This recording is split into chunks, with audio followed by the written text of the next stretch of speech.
Hi everyone, welcome back to easy learning channel. Previous వీడియోలో మనము ఒక సింపుల్ ప్రోగ్రామింగ్ అనేది అయితే రాసుకున్నాము. Convert string value to integer అనే ఒక సింపుల్ ప్రోగ్రామింగ్ రాసుకున్నాము. సో దానికి మీరు టెస్ట్ కేసెస్ రాయమని చెప్పాను. సో ఎవరైనా ట్రై చేసింటే ఓకే.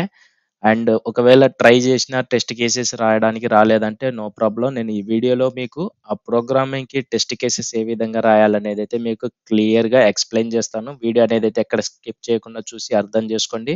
అండ్ నెక్స్ట్ వీడియోలో మనము JUnit 5ని యూజ్ చేసుకొని పారామీటరైజ్డ్ టెస్ట్ అనేది అయితే యూజ్ చేసుకొని ఏ విధంగా రాస్తాము మనము కోడింగ్ అనేది test cases parameterized test annotation use చేసి ఏ విధంగా టెస్ట్ కేసెస్ రాస్తాం అనేది కూడా మీకు క్లియర్‌గా ఎక్స్‌ప్లెయిన్ చేస్తాను. వీడియోస్ మిస్ అవ్వకుండా చూడాలనుకుంటే మన ఛానెల్‌ని అయితే సబ్స్క్రైబ్ చేసుకొని ఫాలో అవుతుండండి మోర్ అప్డేట్స్ కోసం. సో ఇక్కడ మనకు ఆల్రెడీ మనం రాసిన లాజిక్ అనేదైతే ఉంది. ఏదైతే మనము స్ట్రింగ్ ఇంటీజర్ వాల్యూని ఇంటీజర్‌లోకి కన్వర్ట్ చేసేది మనం లాజిక్ అనేదైతే రాసుకున్నామో అండ్ మెయిన్ మెథడ్ రాసుకొని అందులో ఒక ఆబ్జెక్ట్ క్రియేట్ చేసి ఆ మెథడ్‌ని కాల్ చేసి చెక్ చేసాము. అంటే మనం రాసిన లాజిక్ అనేదైతే కరెక్ట్‌గానే వర్క్ అవుతుంది. సో నేను ఇప్పుడు ఒక సింపుల్‌గా టెస్ట్ కేసెస్ అనేదైతే రాద్దాము. ఈ మెథడ్‌కి, ఈ లాజిక్‌కి టెస్ట్ కేసెస్ అనేదైతే మనం రాద్దాము. ఆ టెస్ట్ కేసెస్ వచ్చేసి ఎస్ఆర్‌సి టెస్ట్ జావా ఫోల్డర్‌లో మనం ఒక ప్యాకేజ్ అనేదైతే క్రియేట్ చేసుకొని టెస్ట్ అసైన్‌మెంట్ 1 డాట్ జావా అనేసి ఒక క్లాస్ అనేదైతే క్రియేట్ చేసుకున్నాము.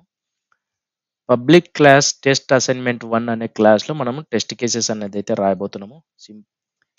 Public void test underscore convert string value to integer అనేసి ఒక మెథడ్ నేమ్ ఇచ్చేసుకున్నాను. అండ్ ఆ తర్వాత నేను అసైన్‌మెంట్ 1 అనే క్లాస్ క్రియేట్ చేసుకున్నాం కదా! అందులో మనకు మెథడ్స్ అనేదైతే ఉంది కదా! సో మనం దీని ఆబ్జెక్ట్ అనేదైతే క్రియేట్ చేసుకుందాము ఇక్కడ. Assignment 1 reference variable name and new assignment 1. So ఇప్పుడు ఆబ్జెక్ట్ అనేదైతే క్రియేట్ చేసుకున్నామో ఈ రిఫరెన్స్ వేరియబుల్ ఏదైతే ఉందో ఆ రిఫరెన్స్ వేరియబుల్‌తో అందులో ఉన్న మెథడ్‌ని కాల్ చేద్దాము. Assignment 1 dot convert string value to integer. So మనము ఫస్ట్ ఒక స్ట్రింగ్ ఇంటిజర్ వాల్యూ అనేదైతే పాస్ చేసి ఒక టెస్ట్ కేస్ అనేదైతే రాసుకుందాము. నేను 20 అనేదైతే పాస్ చేశాను. సో ఈ 20 అనేది మనము స్ట్రింగ్ వాల్యూలో పాస్ చేసాము. సో మనకు ఆ లాజిక్ అనేదైతే ఎగ్జిక్యూట్ అయ్యి ఇంటీజర్‌లోకి కన్వర్ట్ చేసి మనకు రిటర్న్ టైప్ వచ్చేసి ఇంటీజర్ ఇస్తుంది కాబట్టి మనము యాక్చువల్ వాల్యూ కూడా ఇంటీజర్ అనేదైతే పెట్టేసుకుందాము. ఇంట్ actual value equal to so మనకు రిటర్న్ టైప్ కూడా ఇంటీజర్‌లో వస్తుంది కాబట్టి యాక్చువల్ వాల్యూ మనకు స్ట్రింగ్‌లో నుంచి కన్వర్ట్ అయ్యి 20 అనేదైతే వస్తది. అండ్ ఇప్పుడు ఎక్స్‌పెక్టెడ్ వాల్యూ కూడా రాసేసుకుందాము. అది కూడా ఇంటీజర్‌లో ఉంటది కాబట్టి మనం ఎక్స్‌పెక్ట్ చేస్తున్న వాల్యూ కూడా ఎక్స్‌పెక్టెడ్ వాల్యూ ఇంటీజర్‌లో ఇచ్చేసుకుందాము. 20. ఓకే. ఇప్పుడు మనకు ఆల్రెడీ తెలుసు JUnit 5లో ఆహ్, అసర్షన్స్ అనేదైతే ఉంటాయి. సో మనకు స్టాటిక్ క్లాస్ నుండి మనకు ఆ మెథడ్స్ అనేదైతే యూజ్ చేసుకోవచ్చు. అసెట్ ఈక్వల్స్ అనేది ఎలాగా అసెట్ అరే equals, asset true, asset throw ఇలాగా చాలా ఉంటాయి. మీరు ఇవన్నీ ప్రాక్టీస్ చేస్తూ ఉండండి. ఇక్కడ చూసుకోవచ్చు అసెట్ ఈక్వల్స్‌లో మనము ఎక్స్‌పెక్టెడ్ వాల్యూ అనేదైతే పాస్ చేద్దామో అండ్ అలాగే యాక్చువల్ వాల్యూ కూడా పాస్ చేద్దాం. యాక్చువల్ వాల్యూ పాస్ చేసినప్పుడు అది వాలిడేట్ చెక్ చేసుకొని ఈ టెస్ట్ కేసెస్ అంటే ఎక్స్‌పెక్టెడ్ వాల్యూ 20 యాక్చువల్ వాల్యూలో ఏమొస్తది? ఇంటిజర్ వాల్యూ వచ్చిందా లేదా 20 స్ట్రింగ్ నుండి ఇంటిజర్‌కి కన్వర్ట్ అయిందా లేదా అనేది మనము లాజిక్ అనేదైతే రాసుకున్నాం కదా! దాని నుండి వచ్చిన రిటర్న్ టైపు యాక్చువల్ వాల్యూలో స్టోర్ అవుతది. సో 2 మనము కంపేర్ చేసుకుంటాం. సో ఇప్పుడు మనకు ఒక టెస్ట్ కేస్ అనేదైతే అయిపోయింది. ఇక్కడ మనము టెస్ట్ అనే యాంటేషన్ కంపల్సరీ యూజ్ చేయాలి. సో మనము org.junit.jupyter.api అనే డిపెండెన్సీ యూజ్ చేసుకొని JUnit 5లో ఉంది కాబట్టి ఇవన్నీ యూజ్ చేసుకొని టెస్ట్ కేసెస్ అనేదైతే రాస్తున్నాము. సో ఇప్పుడు మనం రాసిన లాజిక్‌కి ఒక టెస్ట్ కేస్ అనేదైతే రాసామో ఈ టెస్ట్ కేస్ వచ్చేసి స్ట్రింగ్ వాల్యూలో లైక్ కామెంట్ అనేదైతే పెడదాము. Passing string integer value. So మనము స్ట్రింగ్ లో ఇంటీజర్ వాల్యూ అనేది అయితే పాస్ చేస్తున్నాము, పాసింగ్ స్ట్రింగ్ ఇంటీజర్ వాల్యూ, అది కన్వర్ట్ చేసుకొని మనకి ఇంటీజర్ లో ఇస్తుంది. సో దాన్ని మనం ఆ లాజిక్ అనేది కరెక్ట్ గా వర్క్ అవుతుందా లేదా అనేది చెక్ చేస్తున్నాం టెస్ట్ కేసెస్ రాసి. సో ఇప్పుడు మనము ఈ టెస్ట్ అసైన్మెంట్ 1.java క్లాస్ మీద రైట్ క్లిక్ అయితే ఇచ్చేసేయండి. రైట్ క్లిక్ ఇచ్చేసి రన్ యాజ్ లోకి అయితే వచ్చేసేయండి. JUnit మీద క్లిక్ చేయండి. JUnit టెస్ట్ మీద క్లిక్ చేయగానే మనకి ఇక్కడ చూసుకున్నట్లయితే టెస్ట్ కేస్ అనేది అయితే పాస్ అయింది. ఓకే, ఒకవేళ నేను ఎక్స్పెక్టెడ్ వాల్యూ స్ట్రింగ్ లోనే ఇచ్చేసాను అనుకోండి, ఎక్స్పెక్టెడ్ వాల్యూ స్ట్రింగ్ లో ఇచ్చేసినాం అనుకోండి, అండ్ ఇక్కడ కూడా నేను ఇంటీజర్ నుండి స్ట్రింగ్ కి మారుస్తాను. మనకి ఎలా వర్క్ అవుతుంది టెస్ట్ కేసు, వర్క్ అవుతుందా ఫెయిల్ అవుతుందా అనేది అయితే తెలుస్తుంది.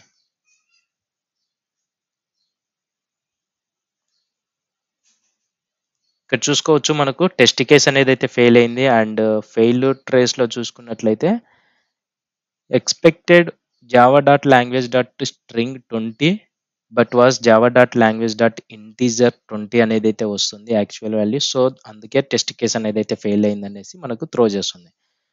సో అందుకనేసి మనకు మన లాజిక్ అనేది అయితే మనం రాసుకునే విధంగా కరెక్ట్గా వర్క్ అవుతుంది. ఎక్స్పెక్టెడ్ వాల్యూ 20, యాక్చువల్ వాల్యూ కూడా 20 వస్తుంది. అంటే స్ట్రింగ్ లో 20 వాల్యూ పాస్ చేసినాము, అది కన్వర్ట్ చేసుకొని ఇంటీజర్ లో ఇస్తుంది. ఇది ఒక test case. Okay, and next వచ్చేసి ఇంకొక టెస్ట్ కేస్ అనేది అయితే రాసుకుందాము. సేమ్ దీన్ని కాపీ చేసుకుందాము, లేదంటే ఇంకొక టెస్ట్ కేస్ అనేది అయితే రాద్దాం మాన్యువల్ గా. @Test annotation public void test underscore convert string value to int, convert string value to int passing string null value, passing string null value. Okay, ఇది జస్ట్ మనము అండర్స్టాండింగ్ కోసం నేను నేమ్ అనేది అయితే ఈ విధంగా ఇచ్చాను, test convert string value to integer passing string null value. Okay, ఇప్పుడు మనకు సేమ్ ఆబ్జెక్ట్ అనేది అయితే రిక్వైర్డ్, ఆబ్జెక్ట్ అనేది అయితే ఇచ్చేసుకున్నాము. అండ్ ఆ తర్వాత స్ట్రింగ్ వాల్యూ అనేది మనకు నల్ అనేది అయితే పాస్ చేయాలి కాబట్టి string str equal to null అనేది అయితే పాస్ చేస్తున్నాను. ఇప్పుడు మనము ఈ లాజిక్ లో చూసుకున్నట్లయితే ఒకటి పాజిటివ్ సినారియోలో టెస్ట్ కేసెస్ రాసాము, స్ట్రింగ్ వాల్యూలు ఇంటీజర్ పాస్ చేసి, ఇంకొకటి నెగిటివ్ సినారియోలో అంటే ఎర్రర్ సినారియోలో ఎక్సెప్షన్ సినారియోలో కూడా మనము స్ట్రింగ్ వాల్యూ నల్ పాస్ చేసి టెస్ట్ చేస్తున్నాము. సో స్ట్రింగ్ నల్ కానీ స్ట్రింగ్ వాల్యూ ఎంటీ కానీ పాస్ చేసినప్పుడు మనకు ఎక్సెప్షన్ అనేది అయితే త్రో చేస్తుంది, ఇల్లీగల్ ఆర్గ్యుమెంట్ ఎక్సెప్షన్ అనేసి త్రో చేస్తుంది. సో ఇది స్ట్రింగ్ వాల్యూ ఒకవేళ నల్ కానీ ఎంటీ కానీ పాస్ చేసినప్పుడు మనకు ఈ లాజిక్ అనేది అయితే కరెక్ట్గా వర్క్ అవుతుందా లేదా అనే దానికి మనం టెస్ట్ కేస్ అనేది అయితే రాస్తున్నాము. సో మనం ఇక్కడ అసెట్ ఈక్వల్స్ అనేది అయితే యూజ్ చేయము, అసెట్ త్రో అనేది అయితే యూజ్ చేస్తాము. అసెట్ త్రోస్ అనేది అయితే ఉంది కదా, ఈ అసెట్ త్రోస్ చూసుకున్నట్లయితే మీరు ఇక్కడ చూసుకోవచ్చు క్లాస్ ఎక్స్పెక్టెడ్ టైప్, ఏ ఏ ఎక్స్పెక్టెడ్ టైప్ వచ్చేసి క్లాస్ అనేది అయితే ఎక్స్పెక్ట్ చేస్తుంది, అండ్ ఎగ్జిక్యూటబుల్ అనేది అయితే ఎక్స్పెక్ట్ చేస్తుంది పారామీటర్స్. అసెట్ త్రో వచ్చేసి ఒక క్లాస్ అండ్ ఎగ్జిక్యూటబుల్ సినారియో అనేది అయితే ఎక్స్పెక్ట్ చేస్తుంది. సో దీన్ని అసెట్ త్రోస్ రాసి మనము ఇక్కడ ఎక్స్పెక్టెడ్ ఏం చేస్తుంది, ఒక క్లాస్ అనేది అయితే ఎక్స్పెక్ట్ చేస్తుంది కాబట్టి మనము new or else illegal argument exception dot class ఇది ఎక్స్పెక్ట్ చేస్తున్నాం. అంటే స్ట్రింగ్ వాల్యూ నల్ పాస్ చేసినప్పుడు మనకి ఎర్రర్ అనేది అయితే త్రో చేయాలి. ఏమి error, illegal argument exception throw చేయాలి. సో అసెట్ త్రోస్ అనే మెథడ్లో ఎక్స్పెక్టెడ్ టైప్ వచ్చేసి మనకు క్లాస్, సో అందుకే ఇల్లీగల్ ఆర్గ్యుమెంట్ ఎక్సెప్షన్ పెట్టుకున్నాము, ఎక్స్పెక్టెడ్ చేస్తున్నాం కాబట్టి. అండ్ యాక్చువల్ వాల్యూలో మనము ఈ రిఫరెన్స్ వేరియబుల్తో కాల్ చేద్దాం, dot convert string value to integer string అనేది పాస్ చేసాము. స్ట్రింగ్ వచ్చేసి నల్ వాల్యూ పాస్ చేసాము. సో ఇక్కడ మనకు ఎక్స్పెక్టెడ్ వాల్యూ పాస్ చేసాము, యాక్చువల్ వాల్యూ పాస్ చేసాము. బట్ ఇక్కడ అసర్ట్ త్రోస్ అనేది అయితే ఎర్రర్ త్రో చేస్తుంది. ద మెథడ్ అసర్ట్ త్రోస్ వచ్చేసి క్లాస్ ఎగ్జిక్యూటబుల్ అనే 2 పారామీటర్స్ని యూజ్ చేస్తుంది. సో మనము illegal argument exception dot class అనేది అయితే కరెక్ట్గా యూజ్ చేసాము. ఇక్కడ ఎగ్జిక్యూటబుల్ అనేది యూజ్ చేస్తుంది, అంటే ఎగ్జిక్యూటబుల్ సినారియో అనేది అయితే అడుగుతూ ఉంది మనల్ని. సో దానికి నేను ఇక్కడ ల్యాండా అనేది అయితే యూజ్ చేశాను. ఇక్కడ సింపుల్గా ఈ విధంగా రాసినట్లయితే మనకు ఎర్రర్ అనేది అయితే పోయింది. సో ఈ ల్యాండా వచ్చేసి మనము ఇది ఎగ్జిక్యూట్ అనేది అయితే చేస్తుంది, ఎగ్జిక్యూటబుల్ ఫార్మాట్లో ఎగ్జిక్యూట్ అనేది అయితే చేస్తుంది కదా. సో ఈ విధంగా మనకు టెస్ట్ కేస్ అనేది అయితే అసర్ట్ త్రో యూజ్ చేసుకొని టెస్ట్ కేస్ అనేది అయితే రాసాము. ఒకవేళ టెస్ట్ చేద్దాము, సేవ్ చేసి రన్ చేద్దాము.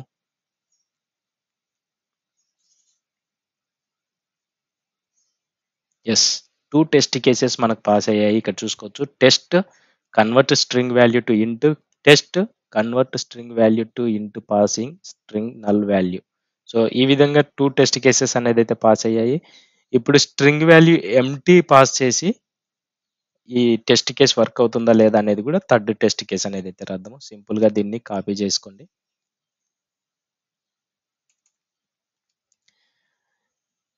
దీనికి ఒక నేమ్ పెట్టేసుకుందాము, కన్వర్ట్ స్ట్రింగ్ వాల్యూ టు ఇంట్ passing empty string. Okay, passing empty string. ఇప్పుడు నేను ఈ స్ట్రింగ్ వాల్యూలో ఎటువంటి నెంబర్ అనేది అయితే పాస్ చేయకుండా టెస్ట్ చేద్దాం. ఎక్స్పెక్టెడ్ కూడా నేను ఎక్స్పెక్టెడ్ 20 ఎక్స్పెక్ట్ చేస్తున్నాం అనుకుందాం. ఓకే, ఒకసారి ట్రై చేద్దాం. ఎక్స్పెక్టెడ్ వాల్యూ 20 ఎక్స్పెక్ట్ చేస్తున్నాము, యాక్చువల్ వాల్యూ మనకు ఎంటీ వస్తుంది, ఎర్రర్ అనేది అయితే వస్తుంది. ఒకసారి రన్ చేద్దాము, ఏమైతే చూద్దాము. తర్వాత మనం దాన్ని మోడిఫికేషన్ అనేది చేసుకుందాము. చూసారా, థర్డ్ టెస్ట్ కేసు వచ్చేసి మనకు ఎర్రర్ అనేది అయితే త్రో చేస్తుంది. టెస్ట్ కేస్ అనేది అయితే ఫెయిల్ అయింది. String must not be null or empty error అనేది అయితే త్రో చేస్తుంది కదా. సో దీన్ని కూడా మనము తీసేద్దాము, ఎక్స్పెక్టెడ్ వాల్యూ తీసేద్దాము. సేమ్ మనము సెకండ్ టెస్ట్ కేసు ఏ విధంగా రాసామో అదే విధంగా పాస్ చేసుకుందాము, అసర్ట్ త్రోస్ అనేది అయితే యూజ్ చేసి. ఎందుకంటే స్ట్రింగ్ వాల్యూ నల్ కానీ ఎంటీ కానీ పాస్ చేసినప్పుడు మనకు ఇల్లీగల్ ఆర్గ్యుమెంట్ ఎక్సెప్షన్ అనేది అయితే త్రో చేయాలి కాబట్టి, సో ఇదే విధంగా మనము అసర్ట్ త్రో అనేది యూజ్ చేద్దాము. ఇప్పుడు ఈ స్ట్రింగ్ ఈక్వల్ టు నల్ కాకుండా ఎంటీ అనేది అయితే పంపిద్దాం, ఎంటీ స్ట్రింగ్ అనేది.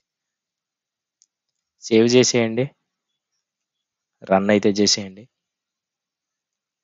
ఎస్, 3 టెస్ట్ కేసెస్ ఎగ్జిక్యూట్ అయ్యాయి.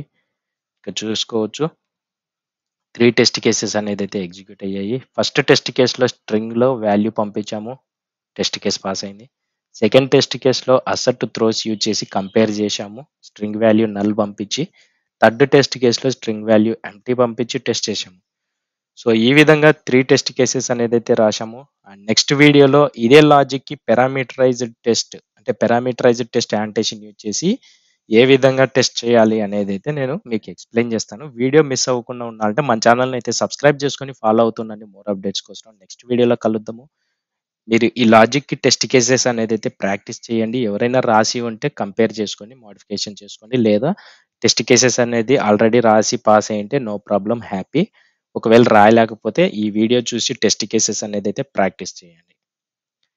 ఇది ఫ్రెండ్స్, ఈరోజు వీడియోలో మనము ఒక లాజిక్ టెస్ట్ కేసెస్ ఏమైనా విధంగా రాయాలనేది అయితే నేర్చుకున్నాము. నెక్స్ట్ వీడియోలో నెక్స్ట్ టాపిక్తో మీ ముందుకు అనేది అయితే వస్తాను. మన ఛానల్ని సబ్స్క్రైబ్ చేసుకొని ఫాలో అవుతుండండి మోర్ అప్డేట్స్ కోసం. Thank you, by by.